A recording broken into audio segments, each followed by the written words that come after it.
አንዳንድ ጊዜ በአካባቢያችሁ ያሉ ነገሮች በሙሉ ጸጥ ብለው እናንተ ግን ውስጣችሁ የሚታወቅበት አልቅስ አልቅስ የሚልበት ወይም የምታለቅሱበት ሊሆን ይችላል። እንደዚህ አይነት ጊዜ ይኖራል። ምንም የጎደለባችሁ ነገር የለም፣ ሁሉ ነገር ሰላም ነው። ግን ደግሞ እናንተ ውስጣችሁ ምንድነው ሰላም አይደለም። ለሰው ማስረዳት አትችሉም። ሰውን ቢነግራችሁ ምንም የሚያወራው ነገር አይጥማችሁም። ስለዚህ ምንም ነገር መስማት ራሱ አትፈልጉም። ምን ሆናችሁ ስትባሉ ራሱ ስፔሲፊክ መሄድ ነው ማለት ነው። ስለዚህ ሁሉ ነገር ሰላም ሆኖ ግን ደግሞ እናንተ ውስጣችሁ ሰላም ያልሆነበት ጊዜ አለ። በተቃራኒው ደግሞ አንዳንድ ሰዎች በአካባቢያቸው ምንም የሚያስደስት ነገር የለም፣ ምንም ሰላም የሆነ ነገር የለም። በራሳቸው ህይወት ውስጥ ይህን ጤና የሌላቸው ሊሆን ይችላል። በቤተሰብ ውስጥ በሀገርም በቤተክርስቲያንም ያለው ነገር ጥሩ ላይሆን ይችላል። ምንም የሚያስደስት ነገር ላይሆን ይችላል። እነሱ ግን ውስጣቸው ምንድነው ሰላም ነው፣ ተረጋግተው ነው። ልክ የማታሪክ ግዛ ላይ የሙሴ እስራኤላውያን ከግብፅ ሲወጡ የመጨረሻው ከሞተ በኩል በኋላ ሲወጡ የኤርትራ ባህር ዳር ሲደርሱ ከኋላ ተከትለዋቸው ነበር እና ከኋላ እንደተከተላቸው ሲያውቁ ህዝቡ ሙሴን ልታስጨርሰን ነው ወይ? በግብፅ መቃብር ጠፍቶ ነው እኛን እዚህ ያመጣህን? እዚህ ልታስገድለን ነው ብለው ሙሴ ላይ በጣም ጮሁበት። በቃ ያው ተጨነቁ ነው። እዛው ብንቀር በግብፅ ባሪያ በኩል ይሻለን ነበር እዚህ ከምታስገድለን ብሎ ሲጮሁበት፣ ሙሴ ግን ምን አለ? አትፍሩ፣ አይዟችሁ፣ ቁሙ። ዛሬ የምታዩዋቸውን ግብፃውያን ለዘላለም አታዩአቸው። አሁን በሙሴና በህዝቡ መካከል ያለው ልዩነት ህዝቡ ይጮሃሉ፣ ሙሴ እየጮኸ አይደለም። ሙሴ ሰላም ነው፣ ተረጋግጧል። ግን እስከ ውጭ ያለው ነገር ሲታይ የሚያረጋጋ ነው አይደለም። ስለዚህ ሙሴ ግን ያ ከውጭ ያለው ነገር አላስፈራውም ማለት ነው። እግዚአብሔርም ሙሴን አናገረው ማለት ነው። አሁንም እኛም እንደዚህ የሆነበት ጊዜ አለ። በዚህ በኩል የሆነ ከውጭ ያለው ነገር የሚያስጨንቀናል፣ በዚህ በኩል ደግሞ ጥቂትም ሰው ሊሆን ይችላሉ ከውጭ ያለው ነገር የሚያስጨንቃቸው ሰዎች ሊኖሩ ይችላሉ ማለት ነው። ስለዚህ ልዩነቱ ምንድን ነው? ልዩነቱ ጌታችን በወንጌል ላይ ምን ብሏል? እኔ የምሰጣችሁ ሰላም ዓለም እንደሚሰጣችሁ ሰላም አይደለም ብሏል። እኔ የምሰጣችሁ ሰላም ዓለም እንደሚሰጣችሁ ሰላም አይደለም።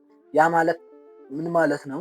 እኔ የምሰጣችሁ ሰላም አለ፣ ዓለም የሚሰጣችሁ ሰላም አለ። ስለዚህ ሁለት ሰላም ነው ያለው ማለት ነው። እኔ ብቻ ነኝ ሰላም የምሰጣችሁ አላለም። እኔ የምሰጣችሁ ሰላም ዓለም እንደሚሰጣችሁ ሰላም አይደለም። ስለዚህ እኔም ሰላም እሰጣችኋለሁ፣ ግን ደግሞ ዓለም የሚሰጣችሁ ሰላም አለ ነው።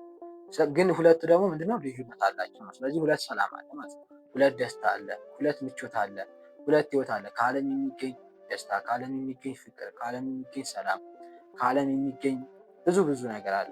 ከዛ ደግሞ ከእግዚአብሔር የሚገኝ ደስታ፣ ከእግዚአብሔር የሚገኝ ፍቅር፣ እነዚህ ነገሮች በሙሉ አሉ። ስለዚህ ልዩነቱ ይሄ ነው ማለት ነው። ከዓለም የምናገኘው ነገር ልክ ዓለምን ይመስላል። ከእግዚአብሔር የምናገኘው ነገር ደግሞ እግዚአብሔር ይመስላል። ከዓለም የምናገኘው ደስታ ዓለምን ይመስላል ስንል ምንድነው? ዓለም ምንድን ናት? ቋሚ አይደለችም፣ ተለዋዋጭ ናት፣ ኃላፊ ናት። ምንድነው? ቋሚ አይደለችም፣ የምትገለባበጥ ናት። ስለዚህ እንደዚህ አይነት ጸባይ እኮ ነው ያላት። ፍጹም ስላልሆነች ከዓለም የምናገኘው ነገር ሁሉ ፍጹም አይደለም። ከዓለም የምናገኘው ፍቅር የሆነ ጊዜ ያስደስተናል፣ የሆነ ጊዜ ጥሎ ሊጠፋ ይችላል። ከዓለም የምናገኘው ደስታ የሆነ ቀን ሊያስደስተን ይችላል፣ የሆነ ቀን ሊጠፋ ይችላል። ምክንያቱም ከዓለም የምናገኘው ሰላም በሰዎች ላይ የተመሰረተ፣ በቁስ ላይ የተመሰረተ፣ በጤና ላይ የተመሰረተ፣ እነኚህ ነገሮች በሙሉ ደግሞ ተለዋዋጭ ናቸው። በጤና ከሆነ የተደሰትከው፣ በጤና ከሆነ ሰላም የሆንከው ጤና ስታጣ ይከፋል። በሰዎች ከሆነ እነኛ ሰዎች ስታጣ ይከፋል። በገንዘብ ከሆነ ያን ገንዘብ ስታጣ ይከፋል።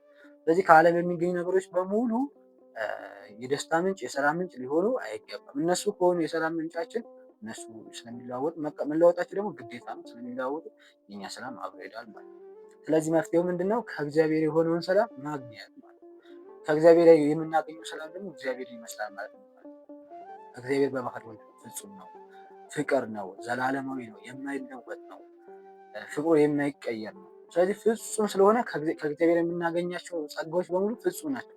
ከእግዚአብሔር የምናገኘው ፍቅር ፍጹም የሆነ ፍቅር ነው። የሆነ ነገራችን ላይ ተመስርቶ አይደለም የሚወደን፣ እስከሆነ ጊዜ ድረስ አይደለም የሚወደን፣ እስከምንሞት ጊዜ እንኳን አይደለም፣ ሞተንም እንኳን አስነስቶ ለዘላለም ነው የሚወደን። የሆነ ነገር ምንድነው ይከዳናል ብለን አናስብም። ሰው ይከዳን ይሆን ብለን ልንጠራጠር እንችላለን። ልጅ እኮ እናትም አባትም አባቴማ ጠልቶኛል እናቴ ጠልታኛለች ብሎ ሊጠራጠር ይችላል።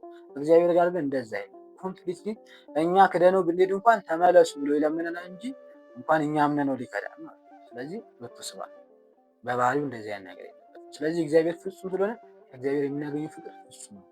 ከእግዚአብሔር የምናገኘው ክብር ፍጹም ነው። ሰው ሲያከብረን የሆነ ቀን ሊያንቋሽሸን ይችላል። እግዚአብሔር ሲያከብረን ለዘላለም ነው የሚያከብረን። ምክንያቱም አውቆ ነው የሚያከብረን። ብንቆሽሽም አንስቶ ያከብረናል እንጂ በወደቅንበት አይተወንም። ስለዚህ ሰላሙም እንደዛው ነው።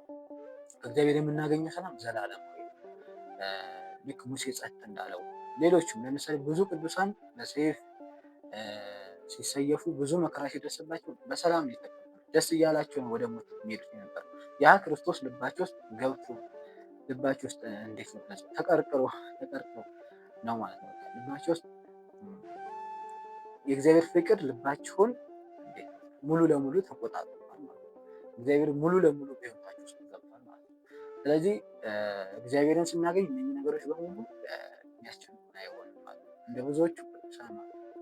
ስለዚህ ሰላም ለማግኘት የውስጥ ሰላም ለማግኘት ቅድም እንዳልኩት እነኚህ ምንድን ነው ይሄ የውስጥ ሰላም አለመኖሩ የሚታወቀው ከውጭ ያሉ ነገሮች ሰላም ሆነው እኛ ስንጨነቅ ምናምን ብቻ አይደለም። ከውጭ ያሉ ነገሮች ሲነኩ መጨነቅ ራሱ የውስጥ ሰላም ማጣት ይችላል። አንዳንድ ጊዜ ጤና ስናጣ የምንጨነቅ ከሆነ እሱ ራሱ እግዚአብሔርን ማጣት ይችላል። ምክንያቱም የውስጥ ሰላም ቢኖረን ኖሮ ይሄ በጤና ላይ በምን ላይ በቁስ ላይ ምናምን አይመሰረት ነበር ማለት። ይህን ስል ግን ያው እንደ ሰው የሚኖሩ ስሜቶች አሉ። ዋናው ኮንፍሊክት አይመጣም ማለት ሰው ምንም ያክል ቢበቃ የሰውነት ባህሪውን ለቆ እንትን አይልም አይደል፣ አይለወጥም ባህሪው እስከሆነ ያደርሱ። ስለዚህ ምንም ያክል የእግዚአብሔር በልባችን ቢኖር የምንወዳቸው ሰዎች ለምሳሌ ሲሞቱ ልናለቅስ እንችላለን። ጌታ እንኳን አልዓዛር ሲሞት አልቅሷል። ያ ግን ሰላማችን አያውቅም ነው። ለጊዜው ልናዝን እንችላለን፣ ሰላማችን ግን ነቅሎ አይወስድም። ለእግዚአብሔር ሰላማችን ወሰደ ማለት እግዚአብሔር ከውስጣችን አወጣው እንደማለት። የእኛ ሰላም እግዚአብሔር ስለሆነ እዛ ደረጃ አይደርስም። ይሄ ግን የሚሆነው እግዚአብሔር በልባችን ውስጥ ሲኖር ነው ማለት ነው። እንደ ማጠቃለያ ታዲያ እንዴት ነው እግዚአብሔር በልባችን ውስጥ የሚኖረው? እነኝን ላንሳ። እግዚአብሔር በልባችን ውስጥ እንዲኖር እሱ ያዘዘንን ነገሮች ማድረግ፣ ክርስቲያን መሆን ማለት ነው። መጾም፣ መጸለይ፣ ቃለ እግዚአብሔር መስማት፣ ቃለ እግዚአብሔር ዘወትር ማዳመጥ፣ ዘወትር መጾም፣ ዘወትር መጸለይ፣ ዘወትር ማስቀደስ፣ ዘወትር ንስሐ መግባት፣ እነኝህ መንፈሳዊ ምግባራት በሙሉ ማድረግ። ግን ደግሞ እዚህ ጋር ምንድነው መንፈሳዊ ምግባራትን ማድረግ ብቻውን ክርስቲያን አያደርግም። አንዳንድ ሰዎች በጣም ይጾማሉ፣ በጣም ይጸልያሉ፣ በጣም ያስቀድሳሉ፣ ይህን እየቆረቡም ሊሆን ይችላል፣ ንስሐ ብዙ እየገቡ ሊሆን ይችላል። ግን ስታያቸው የክርስቲያን ወዝ የሌላቸዋል። ይሄ ቅዱስ ጳውሎስ ያለው ማለት ነው። በመላእክት ልሳን ብናገር፣ ትንቢትን ብናገር፣ ተራራ ባፈልስ፣ ይሄን ሁሉ ባደርግ ፍቅር ከሌለኝ ከንቱ ነኝ እንዳሉ ማለት ነው። ስለዚህ እንደዚህ የሚያደርጉ ሰዎች የክርስቲያን ለዛ የማይኖራቸው ፍቅር እና ትህትና ሳይኖራቸው ይችላል ማለት ነው። ብዙ ነገር አድርጓል፣ ፍቅርና ትህትና ስለሌላቸው ባዶ። ስለዚህ ፍቅር ኖሮን፣ ፍቅር ማለት የሚወደድ መውደድ ማለት አይደለም። የሚመቸን መውደድ እና የማይመቸን ይሄ አይመቸኝ ማለት አይደለም። ክርስቲያናዊ ፍቅር ማለት የማይመቸን መውደድ፣ የማይመቸን ምን አለበት ተስተካከል ብሎ ለሱ ማዘን፣ መራራት፣ ያ ፍቅር። ስለዚህ እንደዚህ አይነት ፍቅር ከሌለን የሆኑ ሰዎችን የምንጠላ የለም ማለት ነው። ፍቅር የለም የሆኑ ሰዎችን ብቻ መርጠን የምንወድ ከሆነ ስለዚህ እነኛን የመረጥንበት ምክንያት አለ። ስለዚህ ለሰዎች ሁሉ ፍቅር መሆን፣ ትሁት መሆን ነው። ለምሳሌ ሲሆን የምር ትሁት መሆን። ከዛ እነኝህ ፍቅርና ትህትና ካለን ከዛ ስንጾም፣ ስንጸልይ፣ ስናስቀድስ፣ ስንቆር እግዚአብሔር በሕይወታችን ውስጥ እየተገለጸ እያደግን ሄደ ማለት ነው።